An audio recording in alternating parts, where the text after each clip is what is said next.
what's up, homies, and welcome back to the channel. It is a nice and cold Saturday morning, and yeah, I'm heading on my way to work. However, I thought I would just touch on something, and I don't know. The reason I want to make a video on it is, kind of also to just find out if it's only me who kind of dealt with what I dealt with this bike. Because as you can tell by the title, yeah, this thing has caused me a lot of problems, man. Go, you. So, since I bought this bike, I've dealt with a lot of problems, right? And I mean a lot. And I'll get onto that a little bit later. But the main thing that I want to discuss is the availability of parts and the pricing of parts. Now, I've dealt with stator and regulator problems with both Triumphs that I've owned. My Daytona 675 and now my Street Triple 675. Both of them have caused me a lot of issues, should I say. So this bike was at Triumph for about 4 weeks, and that's how long it took for the parts to arrive and to be put into the bike. Now, I think the parts took about 3 weeks. I can't really complain about, waiting periods for parts because it actually wasn't that bad. It had to come from the UK. So I suppose, 3 weeks to get the parts, a week to put them in. Yeah, okay, it's not bad. But the thing that gets me is the price. Now, when I bought this bike, it had 42,000 Ks on it, and I paid about 40,000 Rand. Stator and regulator alone, just the stator and just the regulator. No labor, no import tax, no nothing. Just the two parts cost 50% of what I paid for this bike. Let that sink in for a second, right? I paid 40,000 Rand for this bike, and I just paid 18,000 to be specific. 18,000 Rand for two parts. I don't know, man. That's absolutely wild. It doesn't seem right at all to me, And I work in a bike shop. I know what the prices are of certain things, or at least a rough idea of what they cost.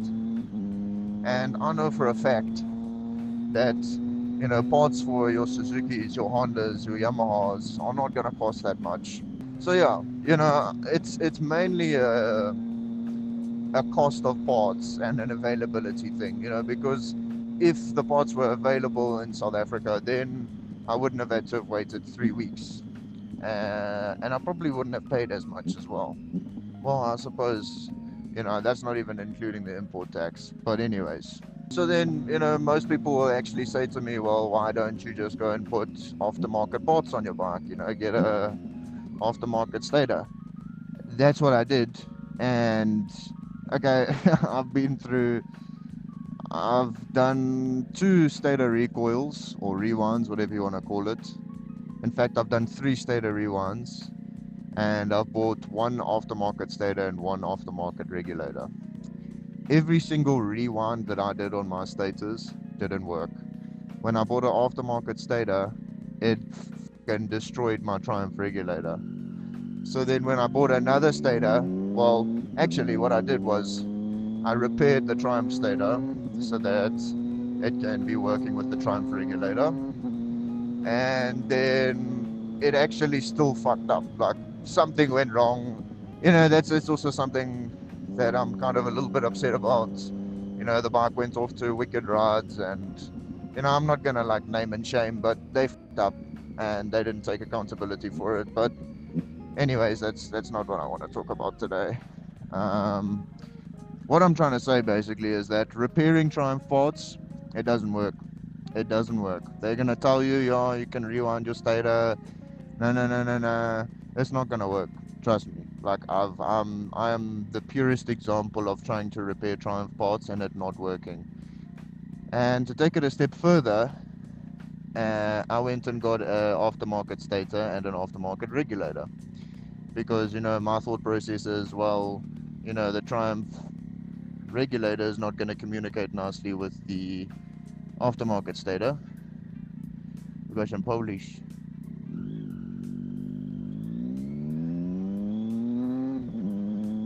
So yeah, then I ended up getting two aftermarket pods, and still it caused shit. And I've dealt with my bike almost setting on fire probably about 3 times. Stator to regulator wiring is just absolutely fried. Yeah, no, I don't even know how my bike didn't catch on fire, to be honest with you boys. But anyway, so it's also like a compatibility thing. If it's not a Triumph part, it's not going to work in your bike, or if it does, it'll cause problems. Because I had Triumph telling me that if I put an aftermarket stator and regulator in, it can blow my ECU. And guess what? They don't make ECUs for my bike anymore. You know? So if my ECU blows, what do? Then I have to go and find a wrecked bike and take the ECU from that and put it into this. And I don't want to do that, man. So it's like, if you can get parts, it takes a while to get you. If you can get parts, it's expensive as shit. It's expensive as shit. Whew, I thought that was a cop that was behind me. Um, yeah, if you can get parts, it's expensive as shit. You have to wait for like 3 weeks minimum. And then the labor is crazy. Like, for me to do my valve clearance, so that's like shims and stuff, it's going to cost me around 7,000 Rand. And the parts to do so cost about 2.5. So I'm paying almost 5 grand in labor, and I get it, it's a lot of work, but that's crazy, man. At that point, it's almost a quarter of the price that I paid for the bike. And I know you might be thinking, well, you just got a crazy good deal on your bike. No, like, this is what these bikes sell for, between 40 and 60k. So it's not like I got a crazy good deal and now I just got a f***ed up bike. No. This is like what these bikes sell for. So yeah, it's just it blows me away. And if I had paid, let's say like 100k plus for this thing, then it would be a different story, because it wouldn't feel as bad spending 28,000 on repairs on a bike that cost me 100k. But when I spend 28,000 on repairs on a bike that cost me 40,000 Rand, it makes me want to, jump off a bridge. Like, I just can't fathom it. And now let's say I go and do my valve clearance. Now I'm sitting at 35,000 Rand. That is almost the price that I paid for the bike. And all I've done is I bought 2 new parts and did 1 service item. And I still need to do a major service. You see, it's bad. And I get it, Triumph, I think they kind of pulled out of South Africa. So, maybe in different places, it's a different situation. But, this is why this bike has resulted in me having the mindset of, I will not buy another Triumph in South Africa unless I'm rich as shit. Because I know I'm going to pay through my arse for parts and repairs and labor and this and that and yada yada yada. If I didn't love this bike so much, like, I love the 675 Street Triple more than my Daytona, actually. If I didn't have that love for this bike, I would have gotten rid of it so long ago, like years ago, actually. But the thing is that it's just such a good bike that I can't give it up, because my next option is like an MT-09. That's the only bike that even comes close to riding how this thing rides. In terms of like weight and power and all those sorts of things, maneuverability. MT-09 is just the closest thing that I'm gonna be able to use. So yeah, I mean, I think there was 1 or 2 more things that I wanted to talk about.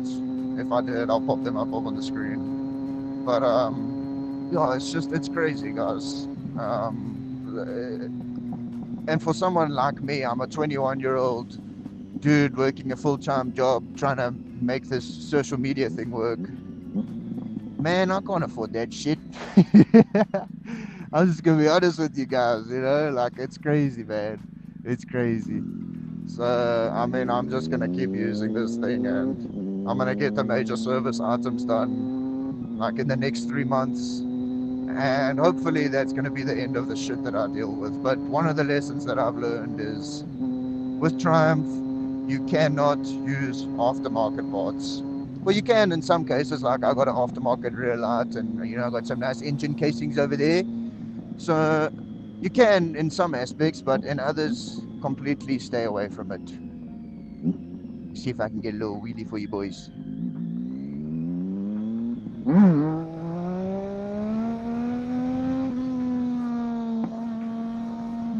Oh yeah! Oh, I told Shelly I wasn't gonna do wheelies anymore. Anyways, boys, if you made it through if you made it through to the end of the video, thank you for watching. And yeah, as I said, if there's anything I missed, I will pop it up on the screen, or yeah, I'll let you boys know. Anyways, that's it from me, homies. Today we have actually got a video that we are gonna. Oh no.